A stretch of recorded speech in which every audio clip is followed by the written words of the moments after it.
Astaghfirullah warahmatullahi wabarakatuh.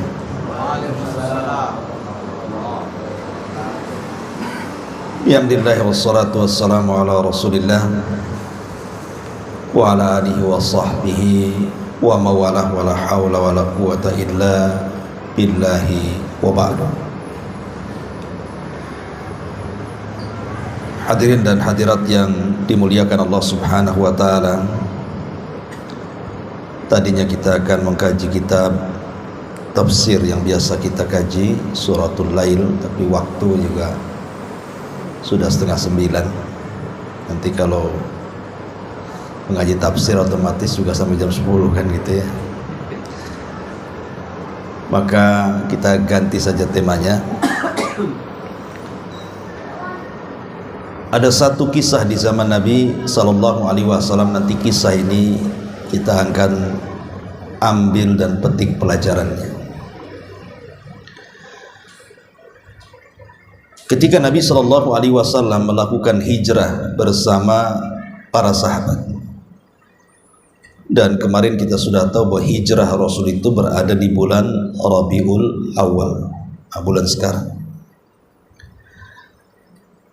Jadi ada orang musyrik penyair kondang, namanya dikenal di tengah-tengah para pembesar musyrikun Arab kala itu, namanya A'sha ibnu Qaisin. A'sha ibn Qais itu penyair yang luar biasa, disegani, dimuliakan dan ditakuti oleh para pembesar Quraisy. Karena kedudukan syair di zaman itu sama dengan kedudukan media di zaman ini. Jadi kalau orang tukang syair itu sama dengan punya televisi. Dia bisa menginformasikan apapun yang dia mau. Jadi A'sha ibn Qais ini usianya sudah hampir 100 tahun. Entah hidayah apa yang menyapa A'sha ini. Tiba-tiba dia berpikir soal berhala-berhala yang disembah selama ini. Kemudian dia berjanji untuk meninggalkan berhala-berhala yang tidak mendatangkan manfaat dan mencegah madarat itu. Akhirnya dia pun ingin hijrah bersama yang lainnya, padahal dia masih musyrik. Jadi hijrahnya itu ingin ke Madinah, berjumpa dengan Nabi, kemudian ingin masuk Islam karena sudah bosan dengan agama nenek moyangnya, dan fitrahnya sudah mulai menolak bahwa agama yang dibawa Rasul itu benar. Ketika A'sha ibn Qais ini hendak melakukan hijrah, di tengah jalan tiba-tiba dicegat oleh pasukan musyrikun atau para pembesar orang-orang musyrik Arab di zaman itu. Kemudian ditanya, karena dia sudah membawa unta, kemudian dengan perbekalan yang cukup dan ingin pergi dari Mekah menuju Madinah. Jadi A'sha ini dikatakan, "Ya A'sha, hendak pergi ke mana engkau?" Maka A'sha mengatakan, "Saya hendak pergi ke kota Madinah." Kemudian dikatakan, "Mau apa di kota Madinah?" Ingin berjumpa dengan Muhammad dan ingin masuk ke dalam agamanya. Ketika dia mendengar kalimat itu, sontak saja para pembesar Quraisy kaget. Cemana nih kalau si A'sha sampai masuk Islam? Karena kabilahnya besar dan kabilahnya kuat, dan dia juga jago syair, seorang pujangga Arab terkemuka. Mereka mengatakan di sisi Muhammad saja sudah ada satu orang penyair namanya Hasan ibn Thabit, itu sudah merepotkan kita. Cemana kalau A'sha masuk Islam, makin repot pula kita, katanya. Akhirnya kemudian mereka sepakat untuk membuat syubhat, kerancuan cara berpikir. Jadi ditanyalah kepada A'sha ini, "Ya A'sha, kamu tahu tidak kalau engkau memeluk agama Muhammad dan kau masuk Islam, agama Muhammad itu mengharamkan zina dan engkau tidak akan berzina lagi." Karena biasa zaman jahiliyah itu mereka suka berzina. Sehingga kemudian dikatakan, "Ya A'sha, kalau engkau masuk ke agama Muhammad, engkau tidak akan berzina lagi." Maka Aisyah mengatakan kepada orang-orang, demi Allah, memang dari dulu aku tidak berzina dan aku tidak pernah berzina. Lalu apa masalahnya? Kemudian mereka mulai berfikir lagi, ya Aisyah, kalau engkau masuk ke agama Muhammad, maka agama Muhammad mengharamkan khamr. Kau tak bisa mabuk lagi nanti. Dan minuman keras itu menjadi konsumsi masyarakat di zaman itu. Tapi Aisyah juga mengatakan seperti jawaban yang pertama, memang dari dulu aku tidak pernah minum khamr, tidak pernah berzina dan tidak pernah minum khamr.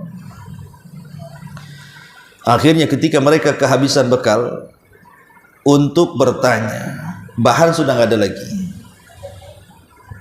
maka mereka terpikir bagaimana kalau seandainya kita kumpulkan unta-unta kita, kemudian kita barter dengan Aisyah.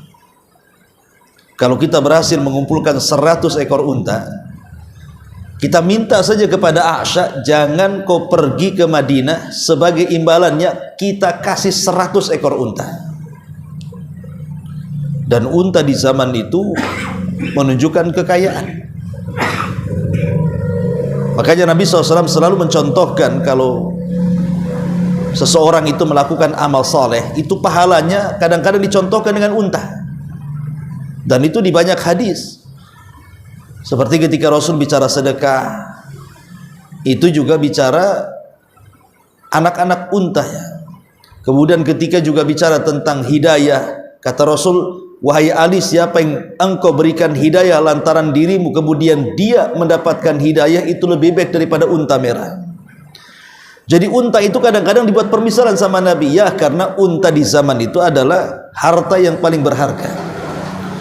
Orang nikahan ya pakai unta maharnya, orang safar ya pakai unta, betani juga pakai unta. Jadi unta itu serba bisa. Makanya kenapa mereka berpikir akan memberikan unta, bukan kambing, tapi unta. Setelah terkumpul 100 ekor unta, mereka datang kepada Aisyah. Ya Aisyah, sebaiknya kau urungkan niat pergi ke Madinah. Kata Aisyah, apa yang menghalangi aku untuk berangkat ke Madinah? Kemudian mereka mengatakan, bagaimana kalau seandainya sebagai imbalan kau pulang lagi, tetap beragama nenek moyangmu, tidak perlu kau pergi ke Madinah, kami beri mi'atu ibil, 100 ekor unta. 100 ekor unta, kaya, dapat 100 ekor unta kan itu ya. Lah disinilah keimanan diuji. Kata Nabi SAW, setiap umat itu punya fitnah, dan fitnah yang terjadi kepada umatku adalah harta. Jadi Aisyah ini diuji itu antara iman dan memilih 100 ekor unta.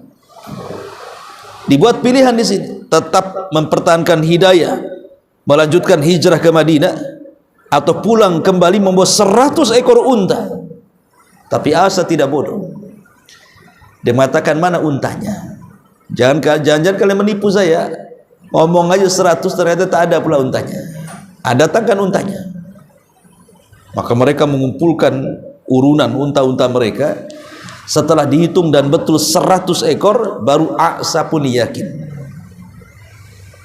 Orang kalau belum nampak duit, kadang-kadang masih ya enggan kan itu. Kayak kita mau beli sesuatu, kalau masih nawar-nawar gak ada duitnya, kadang-kadang malas orang kan mau lepas tuh. Tapi kalau ada duitnya, kalau kurang-kurang sedikit tidak apa-apa, dan nampak duitnya, udah nampak untanya, betul-betul berubah tuh 180 derajat.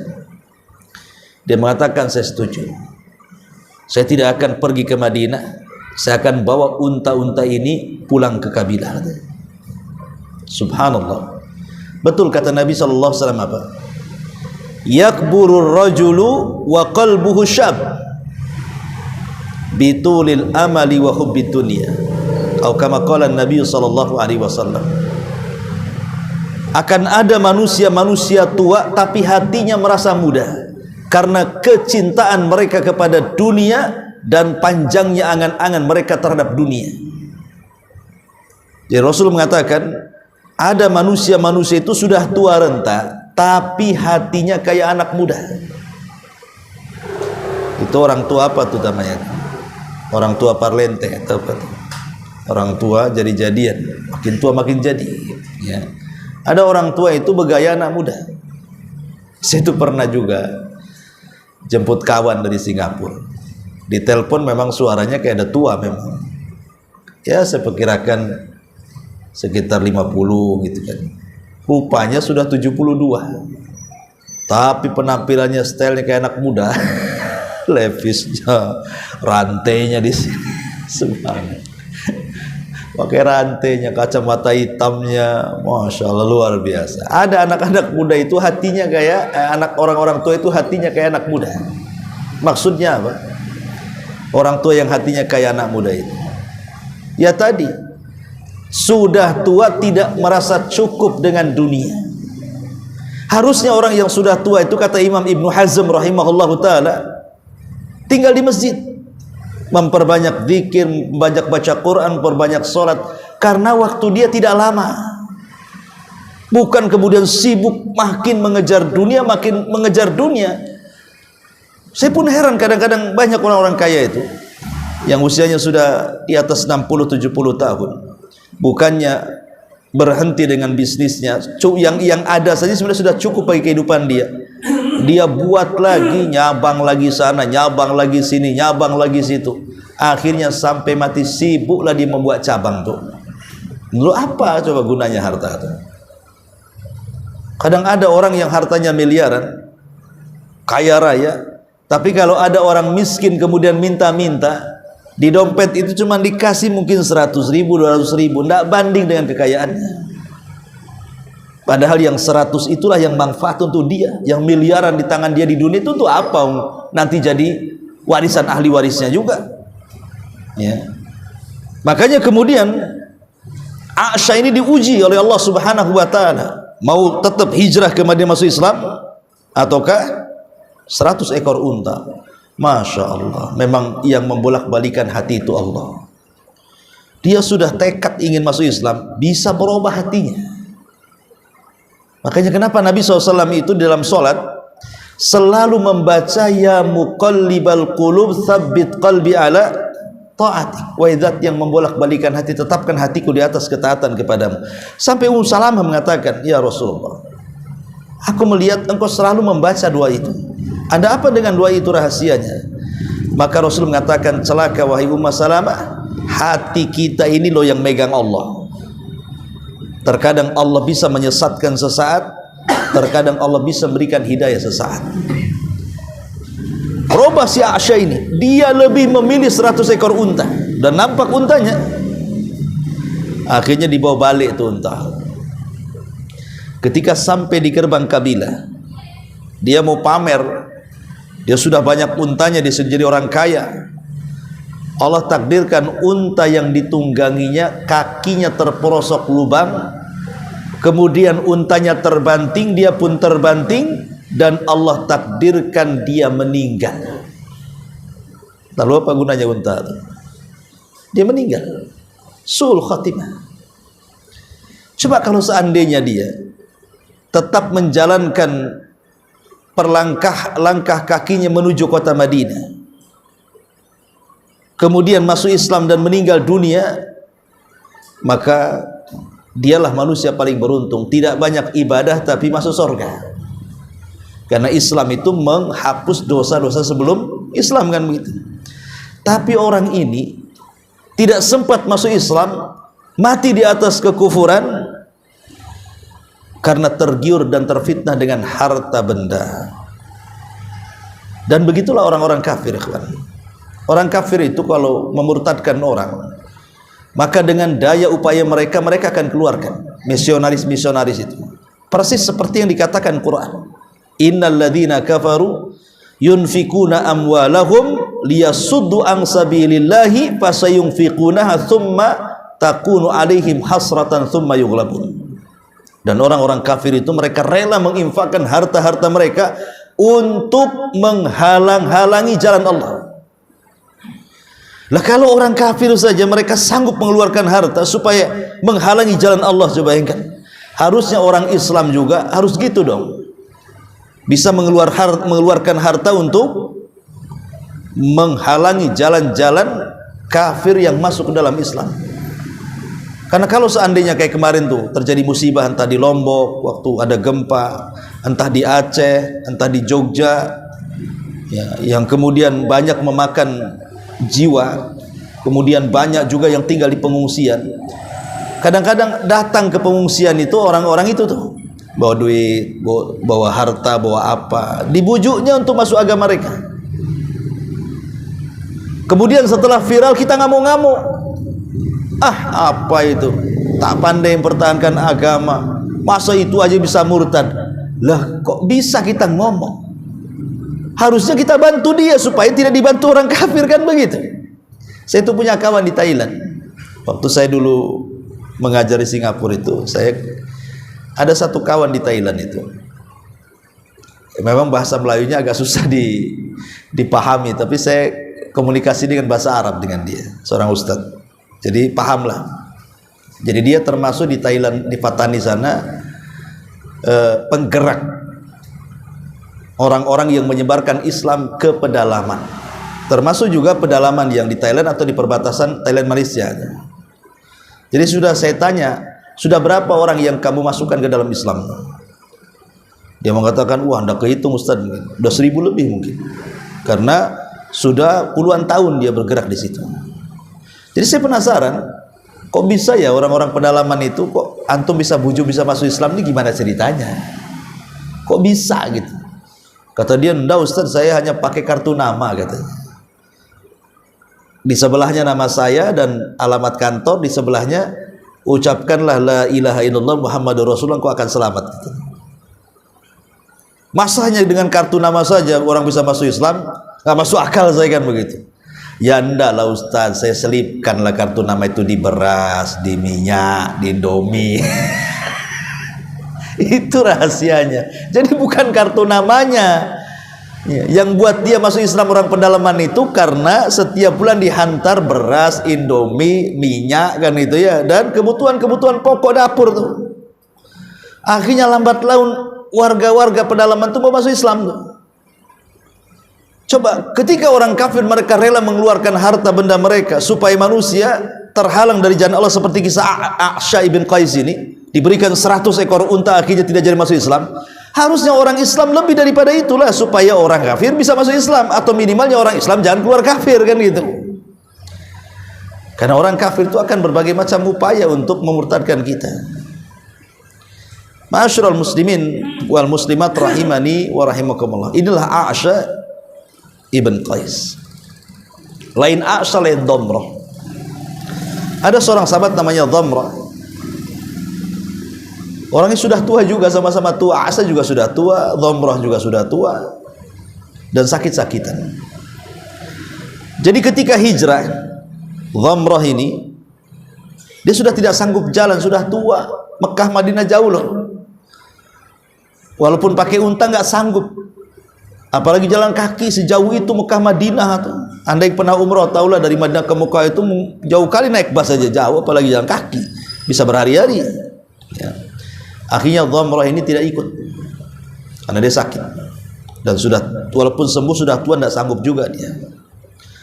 Ketika semua para sahabat sudah hijrah, tinggal hanya beberapa orang yang terhalang dengan keluarga, dengan bisnis dan begitu seterusnya. Mereka pun ditegur oleh Allah. Bumi Allah itu luas kata Allah. Terpikirlah oleh Dhamrah, kalau saya sendiri tinggal di Mekah, otomatis tekanan orang-orang musyrik lebih bahaya lagi, karena waktu ramai orang muslim saja orang musyrik sudah berani. Macam mana orang muslim sudah pada hijrah, saya pula ditinggal sendiri di sini. Dari situ dia meminta kepada keluarganya untuk diizinkan hijrah, padahal sudah tua renta. Ya.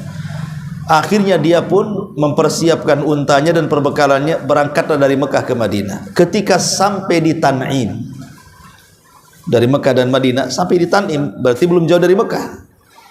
Tiba-tiba Dhamrah ini sakit dan tidak bisa melanjutkan perjalanan di Tan'im itu. Akhirnya dia hanya memukulkan tangan dan mengatakan, "Ya Rasulullah, terimalah baiatku dari sini," katanya. "Ya Rasulullah, terimalah baiatku dari sini." Akhirnya kemudian dia mengucapkan kalimat tauhid la ilaha illallah dan ketika dia pun meninggal dunia. Dari sini turun ayat surah An-Nisa, ya, wa man yakhruj min baitihi muhajiran ilallahi wa rasulihi fa ajruhu 'ala Allah. Barang siapa yang keluar dari rumahnya dalam rangka hijrah karena Allah dan Rasulnya, maka pahalanya akan disimpan Allah Subhanahu wa ta'ala. Turun surah ini. Yang satu meninggal karena mempertahankan hidayah, yang satu pula meninggal karena mempertahankan kekufuran di atas agama nenek moyang. Lah, kisah-kisah ini kalau kita simpulkan, kisah Asa bin Qais ini, bahwa yang menjadikan seseorang itu susah dapat hidayah atau mempertahankan hidayah itu dua perkara. Pertama, hubbud dunya, cinta kepada dunia. Yang kedua, tulul amali, panjang angan-angan tentang dunia. Orang kalau sudah panjang angan-angan, susah orang itu beramal, karena di otak hanya dunia, dunia, dunia saja, gak ada akhirat. Itu yang dipikirkan Asya. Dia pikir nih, wah, kalau saya punya 100 ekor unta kemudian pulang, berarti saya orang paling kaya di kabilah saya tuh. Udah mikir dia, ya, angan-angannya udah panjang ke sana tuh. Wah, berarti saya orang paling kaya di kampung saya tuh. Mulai dicintakan dengan dunia. Itulah yang menghalang hidayah. Abu Thalib, paman Nabi SAW, itu kalau di malam hari Abu Thalib itu dia bangunkan Rasul sallallahu alaihi wasallam supaya tukaran tempat tidur setiap malam. Dia bangunkan Rasul, kemudian ditukar, kamu tidur di tempat saya tidur di tempat kamu. Itu Abu Thalib tuh setiap malamnya. Kenapa? Karena dia khawatir Rasul itu dibunuh, entah dilempar panah, entah dilempar tombak gitu kan. Kalaupun harus mati, biarlah aku yang mati. Itulah tanda cintanya Abu Thalib kepada Rasul. Tapi sayang dia mati kafir, ya.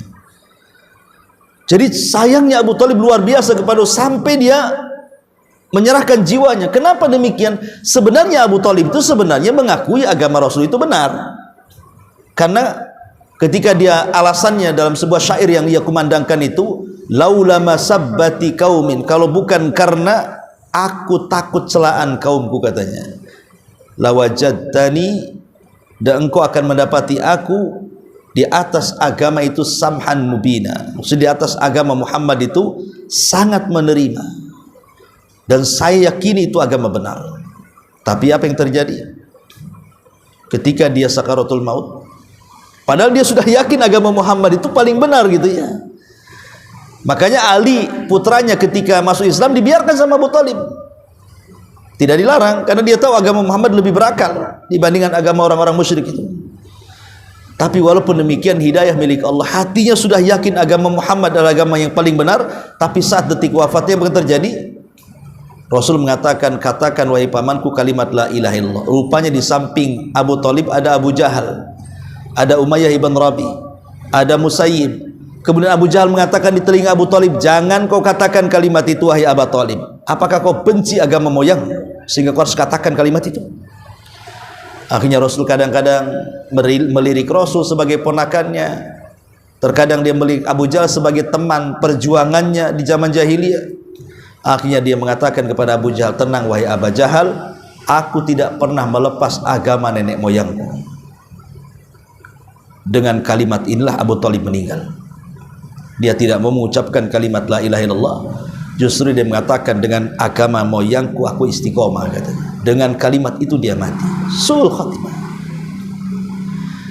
Padahal Abu Thalib itu memperjuangkan Rasul itu bukan sehari dua hari, puluhan tahun, dengan kekayaannya, dengan uangnya, dengan tenaganya, sampai dengan jiwanya dia serahkan kepada Nabi. Kesalahannya cuma satu, tidak masuk Islam gitu saja. Disuruh la ilaha tidak mau ucap, mati kafir. Makanya Abbas itu sampai mengatakan kepada Rasul, kamu tahulah perjuangan pamanmu si Abu Thalib itu, apakah bermanfaat untukmu pada hari kiamat? Kata Rasul, ya, sangat bermanfaat. Harusnya Abu Thalib diletakkan di intip neraka yang paling dasar, dan digulung gelombang api neraka, tapi aku meminta kepada Allah untuk dipindah ke neraka yang dalamnya hanya semata kaki atau sandalnya neraka, tapi itu cukup mendidihkan kepalanya, kata Rasul. Itulah orang kafir yang dapat keringanan azab, Abu Thalib, karena membela Nabi. Ya. Itulah kecintaan Abu Thalib. Tapi lihat dari sini kita tahu bahwa hidayah itu milik Allah. Sampai pun kepada Abu Thalib tidak mampu mendapatkan hidayah Allah subhanahu. Padahal jelas-jelas di hadapannya seorang nabi dan keponakannya, harusnya dia orang pertama beriman kan, tapi tidak juga, menunjukkan bahwa hidayah itu milik Allah. Sama dengan A'sa bin Qais tadi, hidayah sudah masuk, dilepas lagi. Lah Abu Thalib juga sama, dia sudah yakin agama Muhammad benar, tahu-tahu tak mau mengucapkan kalimat la ilaha illallah. Maka hidayah itu milik Allah, maka mintalah kepada Allah azza wa jalla hidayah. Ihdinas siratal mustaqim, ya Allah berikan petunjuk kepadaku kepada jalanmu yang lurus. Wallahu a'lam bishawab. Inilah diantara kisah yang bisa kita petik pelajaran. Wallahu a'lam, ya, karena sudah hampir jam 9 dan ini juga ada kesalahan teknis ya. Mudah-mudahan minggu depan tidak ada kerusakan lagi sehingga ngajinya bisa lama. Subhanakallahumma bihamdika asyhadu an la ilaha illa anta astaghfiruka wa atubu ilaik. Allahu ta'ala alam. Assalamualaikum warahmatullahi wabarakatuh.